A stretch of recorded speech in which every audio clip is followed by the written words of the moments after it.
there's someone who wants to meet you. He's a great fan of yours. And I expected to turn around and see some young person, and I turned around into the face of Dr. Martin Luther King. And he said, yes, I'm a big fan of yours. And I said, thank you very much. And of course, I'm leaving the show after this first year. And he said, you cannot. And I was taken aback, and I beg your pardon. He said, don't you know who you are? Don't you know what you have? A character with dignity and beauty and intelligence. He said, your most important input is for everyone who doesn't look like us, who sees us for the first time as we should be seen, as equals. As equals. In peaceful exploration, Nichelle, you cannot leave. I've read some of Gene Roddenberry's writings and some of the other writers and their feelings when they were doing the show. Yeah, they were talking about dilithium crystals and warp drive for the starships, but basically it was a nuclear-powered society.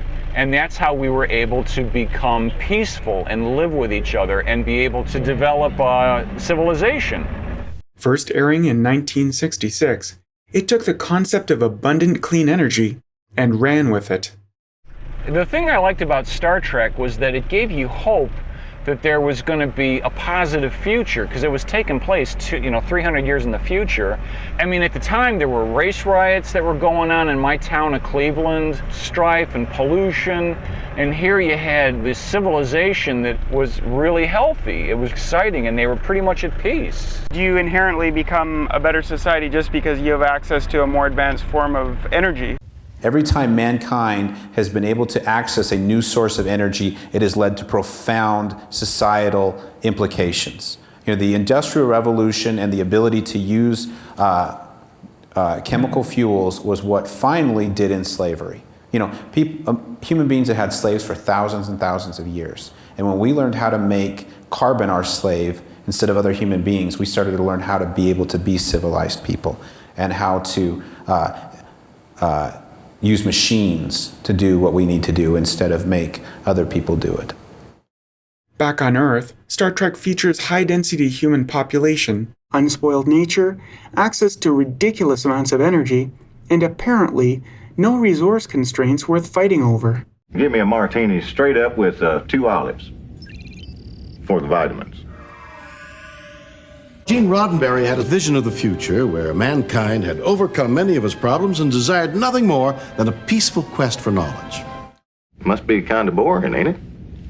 A lot has changed in the past 300 years. We have eliminated hunger, want. Then what's the challenge?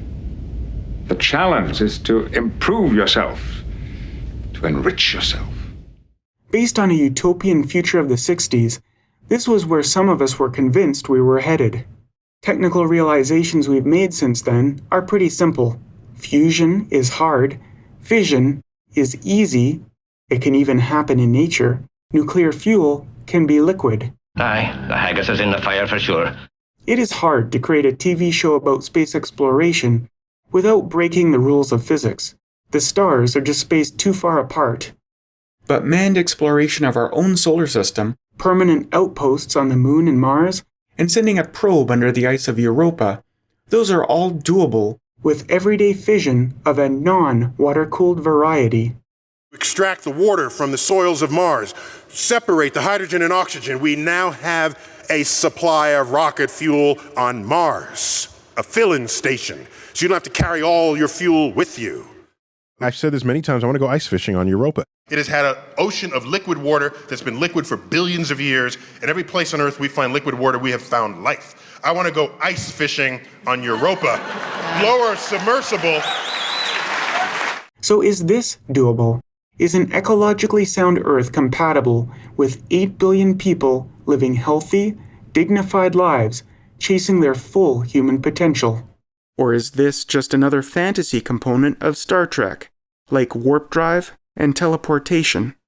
We're going to exhaust every option until we finally get clear that actually what matters is making clean energy cheap, so that we can live in a world where we mostly live in cities, We have high-intensive agriculture, we've got clean energy, we've got clean water, we've got recycling your materials. That's a vision of a world where we can all live modern lives, and it does not require any science fiction.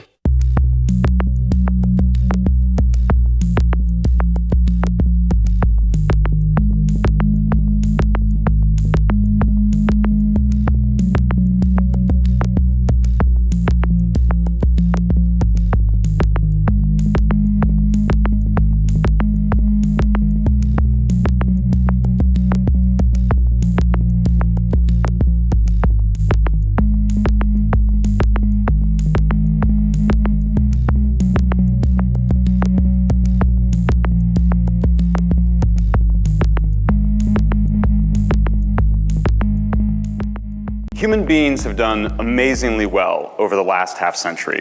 In 1950, there were just 2.5 billion people on Earth. Today, there's more than 7 billion of us. Everywhere infant mortality has been going down, and almost everywhere people are living longer lives. Unfortunately, all of our success has come at a high cost to the natural world. The number of wild animals on planet Earth has declined by half since 1970. It seems like we're always using nature in some ways, but humans save nature by not using it. It's the part of the Earth that we don't use that we leave to wild nature. Humans use about half of the Earth, half of the land surface of the Earth, the part of the Earth that's not underwater or under glaciers. Of that half, about half of the human impact is meat, or 24% of the Earth's surface. Another 10% is crops. Another 9% or so is for wood production. And this is really amazing. 3% of the Earth's surface we use for cities and suburbs, for the places that we live. And what's important about that is that now half of all humans, 3.5 billion of us, live in cities and suburbs. And this is going to prove to be a crucial part of how negative impact will peak and decline this century. If we take the right actions today, the overall size of the human population and our overall negative impact on the natural world could peak and decline, not by the end of the century, but within a few decades. Many of you know that whaling was a huge industry in the early 1800s. Mostly we hunted whales for their oil. We used their oil as energy to light up our lamps. Grand ball given by the whales in honor of the discovery of oil wells in Pennsylvania. We save nature by not using it. We saved nature by not needing it. We didn't need the whales anymore. We had a better substitute. It was kerosene made from abundant and cheap petroleum. And we didn't save the whales by using whales more sustainably. We didn't save the whales by having more efficient lighting to burn the whale oil more efficiently. We saved the whales by not hunting them. This is New England in 1880. There was only 30% of it forested at that time. Most of the rest was farmland. This is New England today, 80% forested. Martha's Vineyard was really a large sheep farm in 1900. Today, it's mostly forested. The forests are growing back. Why? Farms went bankrupt. We mostly didn't need them for their land anymore. We became more efficient at growing more food. We grew more food on less land. We saved all of that nature, allowing the forest to grow back because we didn't need it. But what about poor countries? What about developing countries? What about all the slums? And we're talking about industrialization, about factories where the conditions are terrible and people are treated miserably. That was certainly my view. 20 years ago, I was involved in an effort to hold Nike and other corporations accountable for their labor practices in other countries, particularly in Indonesia. It was a successful effort, and Nike did make some improvements, but 20 years later, I wanted to go back. I wanted to see what had happened to the workers. Had their lives really improved materially? And I met this young woman. Her name is Suparti. She makes 4 times more money than the people back in the village farming rice. We're growing much more food on much smaller amounts of land. It's one of humankind's most extraordinary achievements with great benefit to the natural world. We use half as much land per person globally to provide our food. It's only possible for Suparti to live in the city as long as she doesn't need to make her own food, and we're making more food for more of us. In the countryside, when you're a poor farmer, you need a lot of kids to help you work on the farm. You need a lot of kids to help you in your retirement. In the city, you can invest more in fewer kids. And that trend is consistent around the world. As women become more powerful, more educated, as they have more income, her grandmother had 13 children, her mother had 6, and you can see it right here. We don't know what's going to happen next. There's one scenario where we keep going up, another scenario where we go down. The high population estimate, the estimate where the world goes to 16 billion or more by the end of the century, is a world of low energy, wood, dung and charcoal, and large families, mostly in the countryside. A world where the population peaks at 8.5 billion and then declines by the end of this century is a world like Supartie is living. Higher energy, smaller families, more development, and more opportunity. This is Maisha. She is one of the 900 remaining mountain gorillas left in the world. She, as a baby, grew up in Africa's oldest national park in the Congo called Virunga. In 2007, her parents and much of the rest of her group were killed by men making charcoal for energy.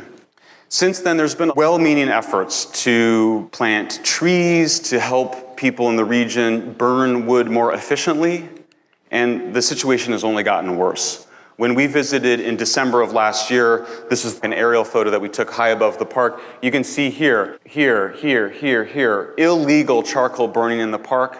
Why? Because people need it. Over 90% of the people depend on wood for fuel. We didn't save the whales by using whales more sustainably, by using whale oil more efficiently. We saved the whales by using a different kind of energy, by using a substitute. Supartie uses propane. What we use as camping fuel, similar to the natural gas that we all enjoy. It's an important substitute for the 3 billion people that still depend on wood and dung. As more of us move to the cities, we're going to consume more energy.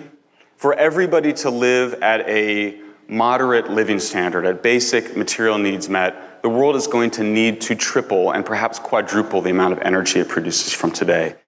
Propane is a fossil fuel. What are the clean energy options? There's not many. There's solar, there's wind, there's a little bit of geothermal, there's hydroelectric dams, and there's nuclear power plants. And solar and wind are wonderful. I've spent much of my professional career advocating for more solar, for more wind, including wind farm off the coast of Cape Cod. But solar and wind alone cannot power Shanghai at night. And there's a lot of exciting developments in batteries, but we are so far away from being able to power cities on batteries. Geothermal is great where it's available, and it's not available in many places. Hydroelectric dams have mostly been built in the rich world. We've mostly dammed our rivers, and even in places like China, many of the rivers have already been dammed. That means that we have to take a second look at nuclear power. When I was a boy, my aunt took me every August to Bittersweet Park, where we would remember the Hiroshima bombings. We would light candles and put them on paper boats. I saw a television movie about the aftermath of nuclear war. I was anti-nuclear my entire life. 1 million people dying right now or have died because of Chernobyl. I found myself quite disappointed in myself and honestly quite angry at others who were propagating that myth. More people have died from Chernobyl than in the Black Plague. Fear is a really important emotion, but if we allow fear to drive us, we can end up making decisions that actually put us at greater risk. What's so striking is just to go read the original World Health Organization documents and read the public health reports. It was a complete shock to me. I mean, I'm reading all the Chernobyl stuff, and I kind of am not believing it because it was so out of sync with what I had come to believe. The biggest medical conspiracy and cover-up in the history of medicine, George. In order to believe that 1 million people were killed by Chernobyl, which is what Greenpeace and Helen Caldicott, a number of other people claim, you have to believe there was a cover-up of just massive proportions by the World Health Organization, by the United Nations, by literally hundreds of the world's top public health experts. Close down all those reactors now with solar and wind and geothermal. Forget about all the data and the figures and stuff. Listen to your intuition and you'll know what you've got to do. And then I confronted this data and the challenge of meeting global energy and development needs and also dealing with one of our most serious environmental problems, and I've changed my mind. On top of that rock, there must be 500 sea lions on top of that rock right now. This is a nuclear power plant in California. You can see here all around it, natural life, sea life exists because nuclear power is zero pollution. And one of the things we've learned about energy production is that what you want from an environmental perspective is that you want the least natural resource in, the least amount of fuel in, the most amount of energy out, and the least amount of pollution and waste. You can't walk alongside a coal plant and not be affected by the smoke. You can with nuclear. How do humans save nature? Moving people out of their dependence on wood and agrarian poverty, moving away from large families to medium-sized families, access to modern energy so that forests are spared, so that forests can grow back from agriculture. The final step, moving towards small families, universal prosperity, and nuclear energy. Today we use half of the earth for nature. Can we leave 75% for nature? We're going to need more land for cities. But given current trends, higher energy, smaller families, more development, and more opportunity, we can drastically reduce how much of the earth we use for wood, crops, and meat production. Can we do it? I think we can. Why am I so confident? Because we've done it before. Today, the case for nuclear is being made by environmentalists, engineers, scientists, and specifically climatologists. I thought nuclear power was dumb. And I was an anti-nuclear campaigner. I found out that it is a zero-carbon power source. I thought the opposite. I was wrong. I used to be strongly opposed to nuclear power. I was appalled by it. Well, nuclear power was evil. I didn't want to go there. I do have empathy for the people who disagree with me because I was that person. As James Hansen says at NASA, the godfather of global warming, we've got to stop burning coal now. Germany's now decided that 80% of its energy is going to come from renewables shortly. The people who argue for all renewables think that, well, if we can go from 0% to 10% to 20% renewable, then we're on the way and then it will get easier and we'll get 100%. Well, it's actually, if you look at the engineering, it's actually the opposite. When you get to 20 or 30%, then it gets harder, not easier, because of the intermittency of the renewables. On the best day, they're doing pretty well midday, right? But on the worst day, in January, you got nothing. But this is what everybody forgets. As if the planet stops rotating, the clouds part, and Germany is baking in the sun, because the sun shines on Germany 24 hours a day. Tom Friedman the other day, New York Times, brought up Germany as an example, saying that Germany is 30% wind and solar. Most self-described environmentalists believe that that chunk is entirely wind and solar. Wind and solar. When the media brands Germany's renewable program as one of solar and wind emitting biomass, that's not clarity. This is not the fault of solar and wind technology. They are very useful so long as we recognize and plan for their limitations. To fully harness intermittent power, we need both a smart grid and inexpensive energy storage. Today, we have neither, and I think it's very risky to presume we will get both. As we deploy renewables, increasingly, wind ends up losing to wind, and solar ends up losing to solar. They deliver energy, or fail to, at the same time. Germany still had to burn stuff to replace nuclear. In fact, the single largest energy source in the German renewable portfolio is biomass. This biomass is called a renewable resource because it's not a fossil fuel and ultimately comes from plants which can be regrown. However, it is not an environmentally friendly source of power, and it causes air pollution. It's called global preventive medicine. The Earth is the patient now, and we're all physicians to the patient. We're here to serve, and we can save the world.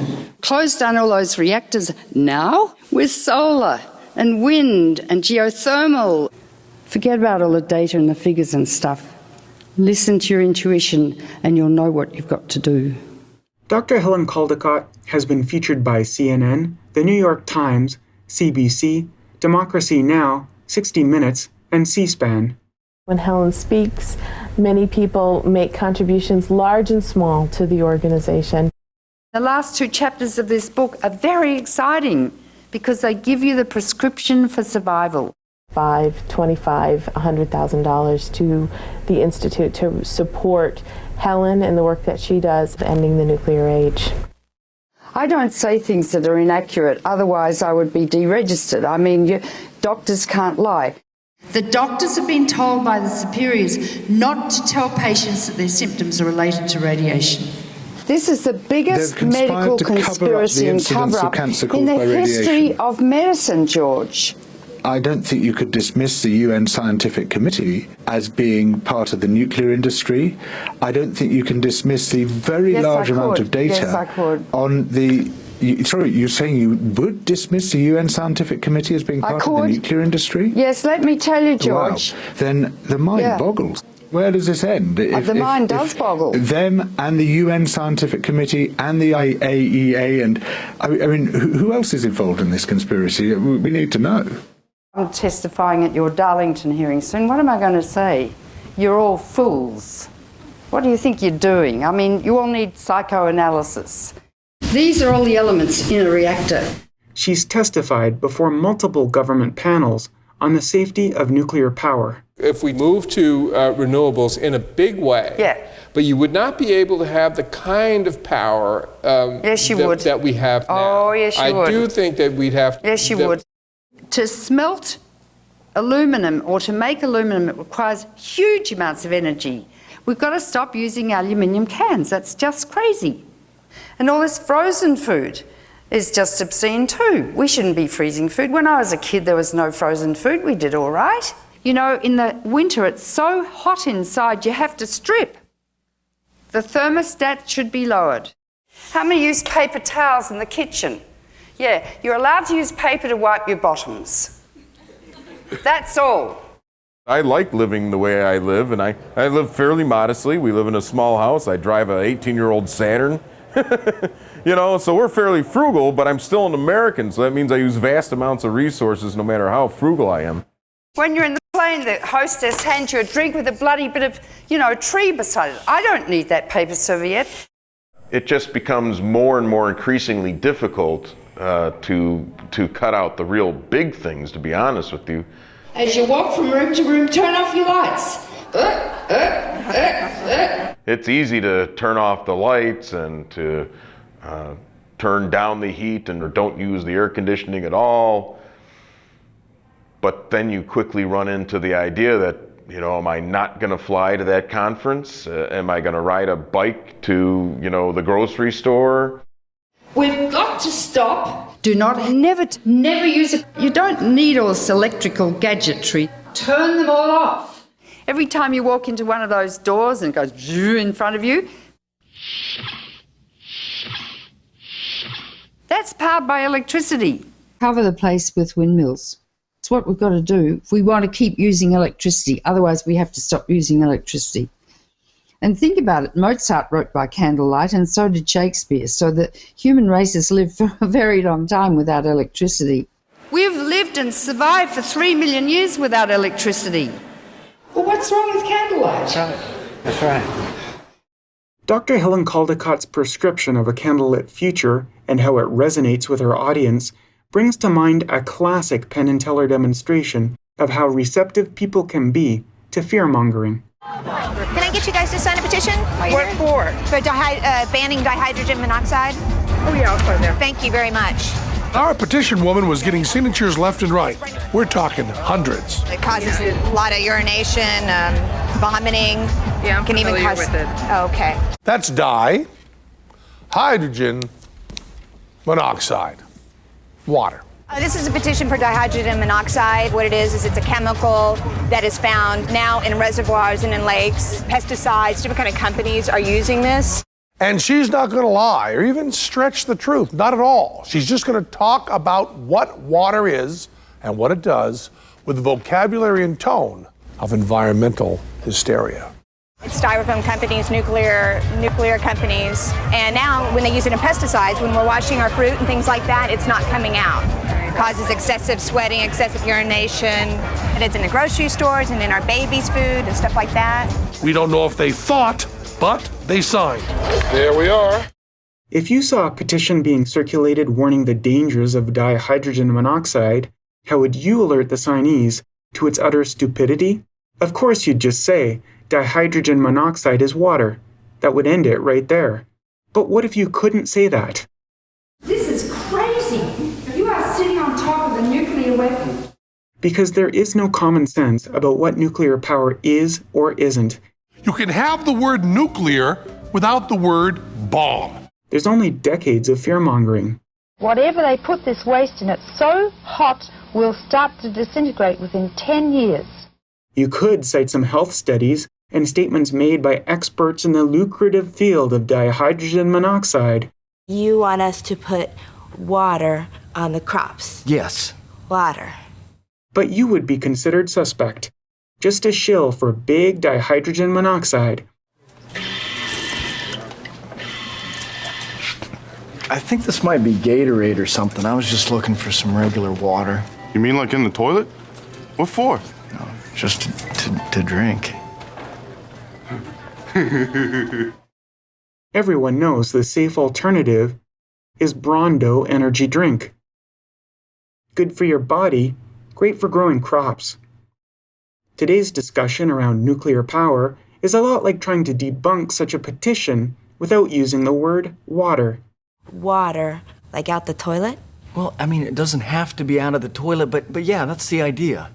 People are accustomed to decades of barely competitive nuclear power, accustomed to the message that nuclear waste is a lurking danger, and people have been convinced that a nuclear accident will kill more people than a single day's worth of fossil fuel air pollution. Solar, not nuclear. Sponsored by the Will Heat Institute. Yeah, no problem. Yeah, you don't need a furnace, just have solar panels. This is the cynicism of the fossil fuel industry. When I've spoken to women's groups, none of them knew how bad coal was. They didn't know it killed people.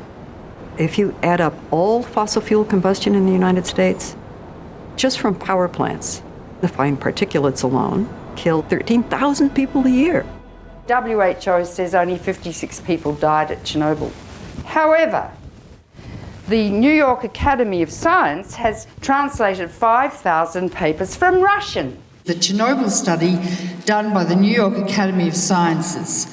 A book called Chernobyl by the National Academy of Science. Produced by the New York Academy of Sciences. According to the New York Academy of Science. In no sense did the New York Academy of Sciences commission this work, nor by its publication do we intend to independently validate claims made.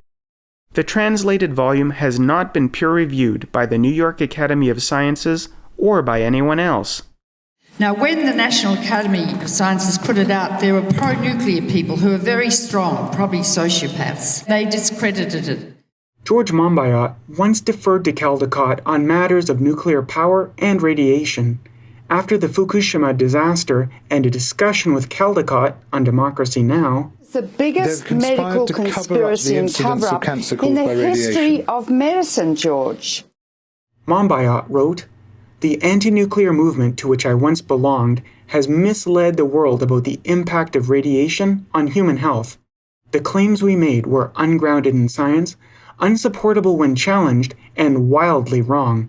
We have done other people and ourselves a terrible disservice." Helen Caldecott, the world's foremost anti-nuclear campaigner, has made some striking statements about the dangers of radiation. I asked for sources. Caldecott's response has profoundly shaken me. None were scientific publications. None contained sources for the claims she'd made. George Monbiot published our email exchanges on The Guardian. How dare he? So stupid. That revolting little man said after Fukushima he's become pro-nuclear. He's either got a cerebral tumour or he's had a psychotic breakdown. That's my clinical diagnosis. I've listened to a lot of Caldecott while editing this video. Is he being paid? I do wonder. Something fishy's going on. She says more crazy things than I can possibly include without giving this video an R rating. In our town, we found that there was a presentation made at another Unitarian meeting house. Yeah. And it convinced a lot of people in the audience that thorium was a safer alternative. Who presented that? Who? To people who... From where? Well, they were both connected to the nuclear industry in one way or the other. But they were very convincing. Yeah, they're idiots. These people are mad. Now let me tell you about thorium.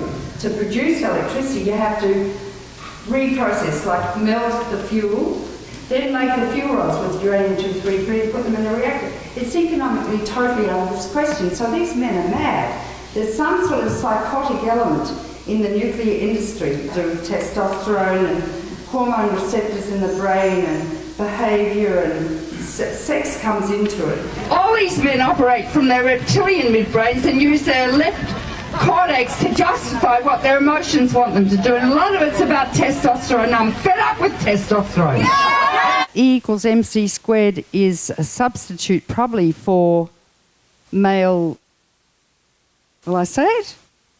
Erection and ejaculation. And they like it, and it's this sort of energy that really grabs them.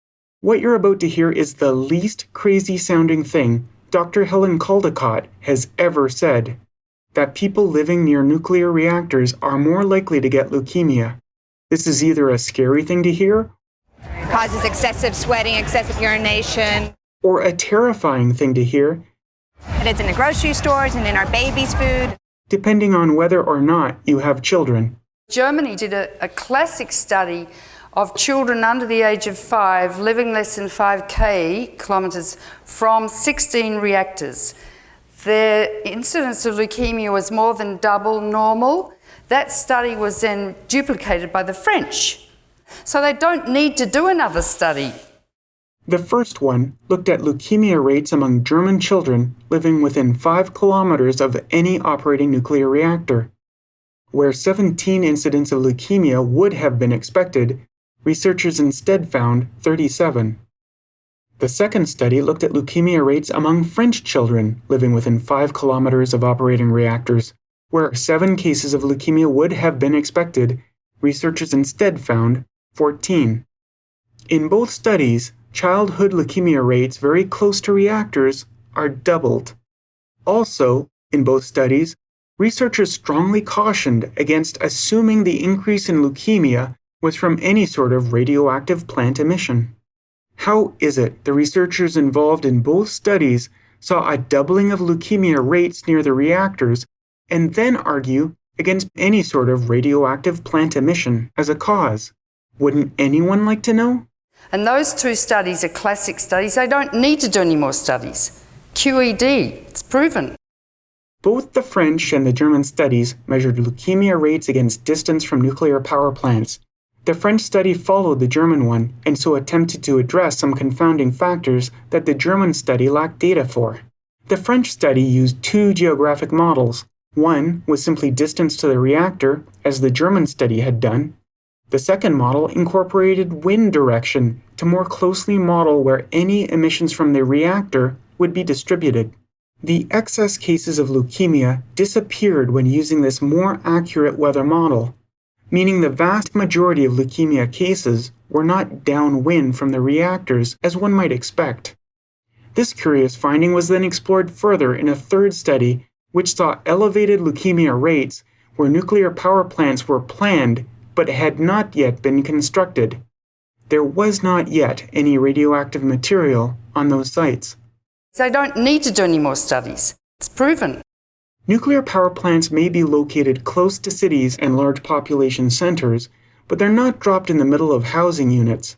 Most frequently, in Europe and the UK, they're put in the industrial zones of small towns, on land previously used for other purposes. The German study's increase in leukemia rates were all clustered where a chemical factory had once operated and later the nuclear power plant had been built. They don't need to do any more studies. The vast majority of scientific research finds no increase in cancer or leukemia is caused by nuclear power. Note again that researchers of both the German and French studies caution specifically against presuming that any emission from the nuclear power plants was the cause. So what does Caldicott do? She tells her audience that the reports are evidence of exactly that. We've lived and survived for 3 million years without electricity. We can laugh about her prescription of a candlelit future. We've got to stop. Do not, never use it. You don't need all this electrical gadgetry. Turn them all off. Television, DVD, electric carving knives, all the flashing lights. But it comes at the end of a terrifying diatribe. These look like thalidomide babies. Remember when pregnant women took thalidomide? Between mischaracterizing good science and regurgitating bad science and just flat out making stuff up. This is the nuclear fallout released by the Australian Radiation Service. It's an absolutely wicked, wicked, wicked industry which kills people. These people should be tried like the Nazi war criminals were at Nuremberg. And I'm fed up with them. It's not until you are scared out of your wits that she suggests we should switch from a clean source of lighting to one of the very dirtiest. If a woman who repeatedly tells audiences easily refutable falsehoods, There must be a law that people can't lie. People should be sued. Doctors can't lie. We would be deregistered. I would be deregistered. If I lied about medicine, I would be deregistered. And they haven't sued me. So I'm right. What you see behind you are real environmentalists. We're not caught in some dogma from 40 years ago, and that's why they placed the goal of beating climate change above the goal of building a bunch of solar and wind. I think it's natural to re-examine your beliefs as you age up. Nuclear is the best way to go for energy for the future. You and I are religious fanatics, or have been, about anti-nuclear. Nuclear is bad. And we are the ones who should lead the discussion. I remember the intensity of the nuclear debate, and I was on the other side of it. This administration does not support the Department of Energy's Advanced Liquid Metal Reactor program and will oppose any efforts to continue the funding for this reactor project. But given this challenge we face today, and given the progress of fourth-generation nuclear, go for it. No other alternative. Zero emissions.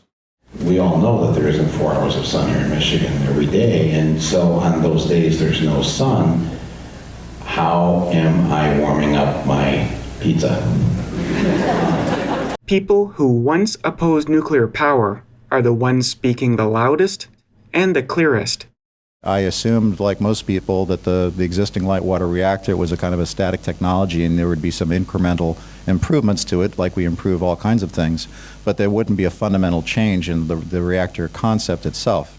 And when you present that to somebody who's been anti-nuclear their whole life, they go, huh? To anyone concerned about the environment, poverty, exploration, or just untapped human potential, this stuff is inherently compelling.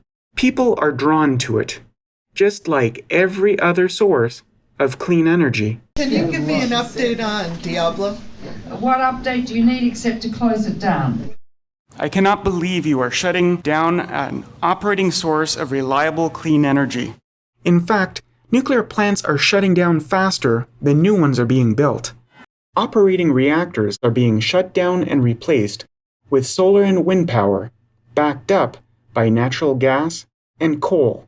Most of the ones that are kind of cute and cuddly, it's energy farming. There's the intermittency problem. You have to have some way of getting energy during those time periods that it's not available. During the day, we generate as much electricity as we can using solar. At night, and when it's cloudy, we use more natural gas. Each year, we probably get over 200 days of sunshine, but there's 165 more days without. As big as this solar plant is, it's not enough to meet our customers' needs. The plant operates 24 hours a day, 365 days a year. That's why we need natural gas. The result being higher, not lower, greenhouse gas emissions. We are headed in the wrong direction. We have to get beyond burning stuff for energy, and we can go to a dispersed form of energy, which is gathering wind and solar, or we can go to a more concentrated form of energy, which is nuclear. And the disadvantage of wind and solar that will always exist is the amount of labor, energy, and expense of gathering and concentrating and directing that energy, because energy has to be collected and directed to do work. And nuclear energy has already been collected. We won't be using energy to tackle problems if we've constrained our own access to it. Human mechanical energy is so amazing. Why can't we use that to create energy? You will never run out of electricity. You never generate any pollution. So half the world is not going to generate pollution. We call it free electric. Solar freaking roadways. Replaces all roadways, parking lots, sidewalks, driveways, tarmacs, bike paths, and outdoor recreation services with smart microprocessing interlocking hexagonal solar units. Maintaining a nation of solar highways. Manufacturing bicycle battery generators for every home. An extremely ambitious idea to replace our nation's roads with solar panels. The Department of Transportation has kicked in $850,000. People are actually taking this seriously. Despite the media attention they've received, I think these ideas are flat out crazy. But they're par for the course in today's energy landscape. The Keystone XL pipeline extension was... For a while, the entire national energy discussion revolved around a single pipeline. Sometimes, it seems, the more difficult an energy source is to harness, the more attention it receives. If you'll give me a chance to serve, I'll bring the EPA and the Agriculture Department and all the people together, and we'll use ethanol as a part of our nation's energy security future. For example, corn ethanol receives $7 billion in subsidy each year. Corn ethanol's return on energy investment is 1.3 times. Only 30% more energy is recovered from corn ethanol than went into producing it. Ethanol is a lousy molecule. I'm sorry, but the farm lobby did a really good job because they had a lot of money to be able to peddle a really grossly inferior molecule like ethanol. It's got 25% less energy density per mole than regular old gasoline. And it costs a hell of a lot more money per liter to make. Even Al Gore, who was a key proponent of corn ethanol, acknowledges the subsidy was a mistake. The energy conversion ratios are, at best, very small. How does corn's 1.3 times compare against other energy sources? Solar cells return 7 times. Natural gas is 10 times. Wind is 18 times. Today's water-cooled nuclear is 80 times. Coal is 80 times. Hydropower is 100 times. A thorium-powered molten salt reactor can return 2,000 times the energy invested in it. As another point of reference, the $7 billion wasted yearly on corn ethanol subsidies could triple NASA's entire technology development budget. Personally, if I was going to try to be living on the moon or Mars, I would definitely want a nuclear power source. I would consider anything less to be tantamount to suicide. I'm an aerospace engineer by training. I went to Georgia Tech, got my master's degree there. Now, I spent 10 years working at NASA. This is the kind of community I was thinking of. It had all of the same needs as a community on Earth would have, but it had some very unique constraints. He grew up talking space, living space. It is 4th grade state report on Alabama because of the Rocket Center, and even from our first date, I knew he was passionate about space. Harrison Schmitt was the first trained geologist and only trained geologist to go to the moon. So he was a guy who knew what the heck to look for. And so the scientific take was so vast, it almost eclipses all the other missions put together. During the Apollo era, you didn't need government programs trying to convince people that doing science and engineering was good for the country. It was self-evident. And even those not formally trained in technical fields embraced what those fields meant to the collective national future. We choose to go to the moon. We choose to go to the moon in this decade and do the other things, not because they're easy, but because they're hard. Who wants to be an aerospace engineer so that you can design a plane that's a few % more fuel efficient that doesn't really work? Saying, who wants to be an aerospace engineer because we need a plane that will navigate the rarefied atmosphere of Mars? You're going to attract the very best of those students. And the solutions to that problem, in every case I've ever seen, have improved life back here on Earth. 0 and liftoff of the Atlas V with Curiosity.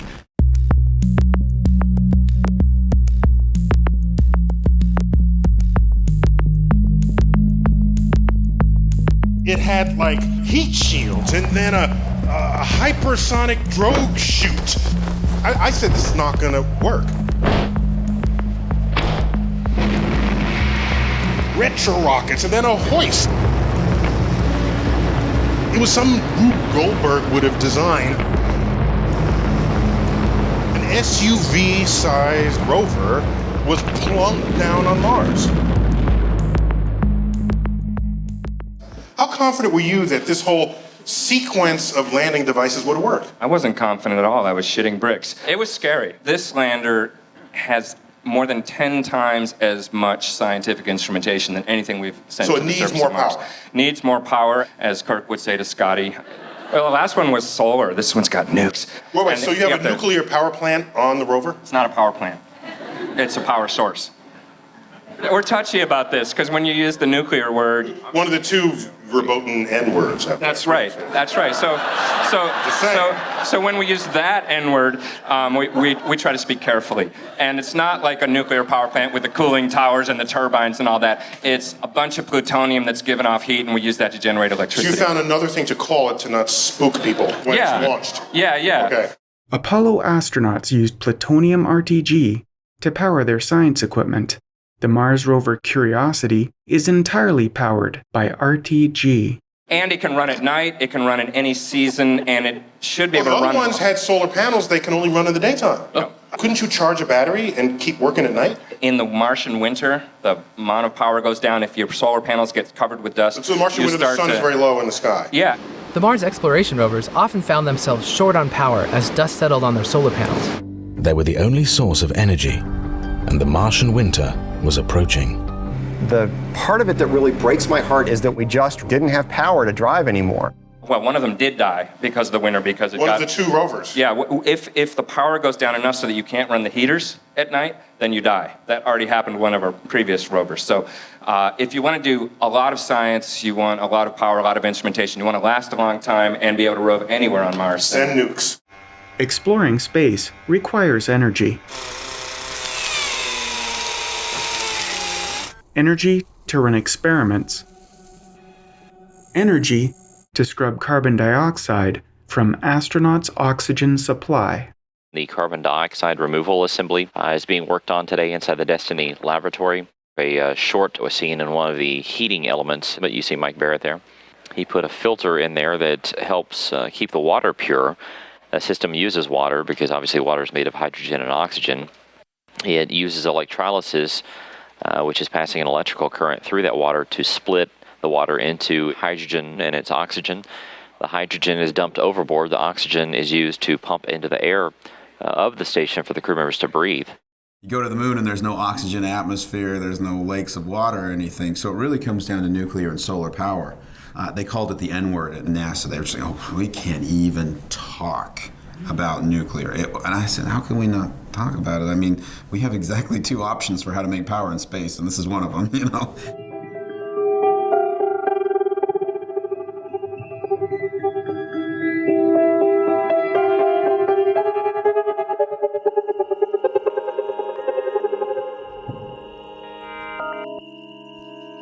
Europa! Another Europa. A black and white picture of a ring of Jupiter. Okay. No. What? How do you didn't get a second?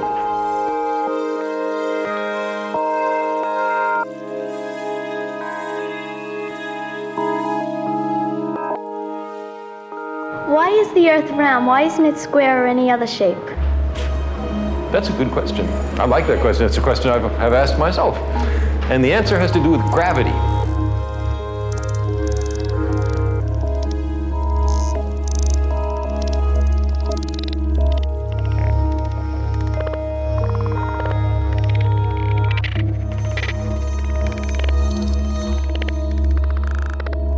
Carl Sagan was a member of Voyager's imaging team, and it was his idea that Voyager take one last picture.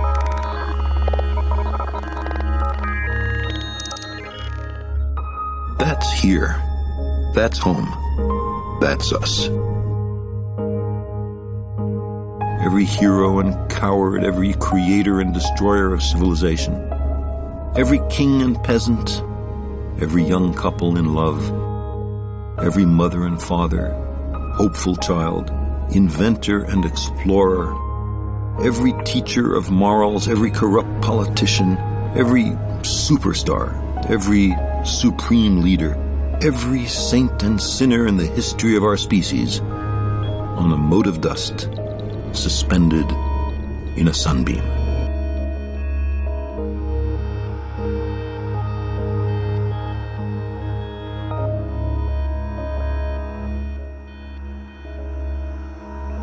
As we explore further from the sun, the utility of solar panels shrink to zero.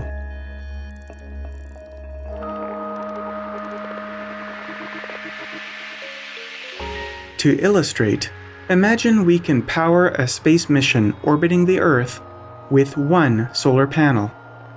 We'll call this solar panel the Earth panel. If we use Earth panel orbiting Venus instead of the Earth, we'll get almost twice as much electricity from it. Because orbiting closer to the Sun, more photons will be hitting the panel surface. The same Earth panel orbiting Mercury will generate almost 7 times as much electricity. Mercury is closer to the Sun, more photons hit the panel. But when we start moving away from the Sun, in Mars orbit, we only get half as much electricity. So to power an identical space mission, we now need 2 Earth panels. At Jupiter, where only 4% as many photons can hit Earth panel, we now need 27 Earth panels to power the mission. The distance between Earth and Sun is what's called an astronomical unit. Earth is 1 astronomical unit away from the Sun. Jupiter is only 5 astronomical units away from the Sun, but requires 27 times as many solar panels. The relationship is not linear, it's quadratic. At Saturn, 91 Earth panels. Uranus, Neptune. At Pluto, 1,500 Earth panels are required to power the mission. Somewhere between Mars and Saturn, our mission became impractical.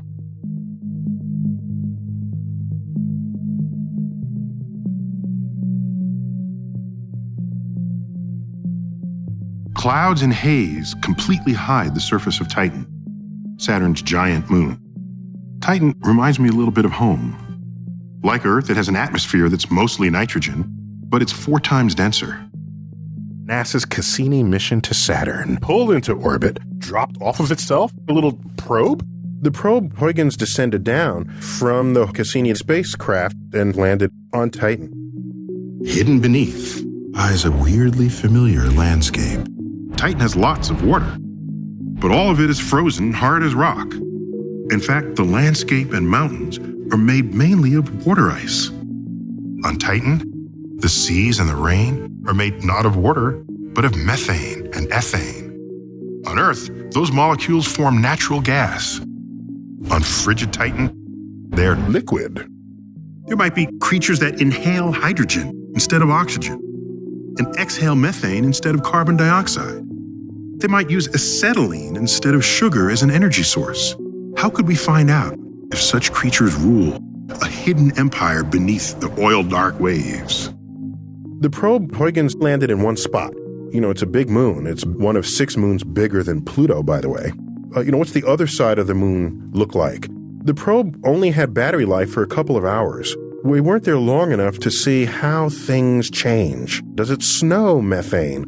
So these long-time baseline questions can't be answered by 2 hours worth of data. Cassini mission was launched in 1997, and Saturn is a long way away. It took 7 years to get there. The Huygens probe launched from Cassini only operated 2 hours, but Cassini itself, powered by plutonium RTG, continues to study Saturn and her 62 moons. Hours of operation? Decades of operation.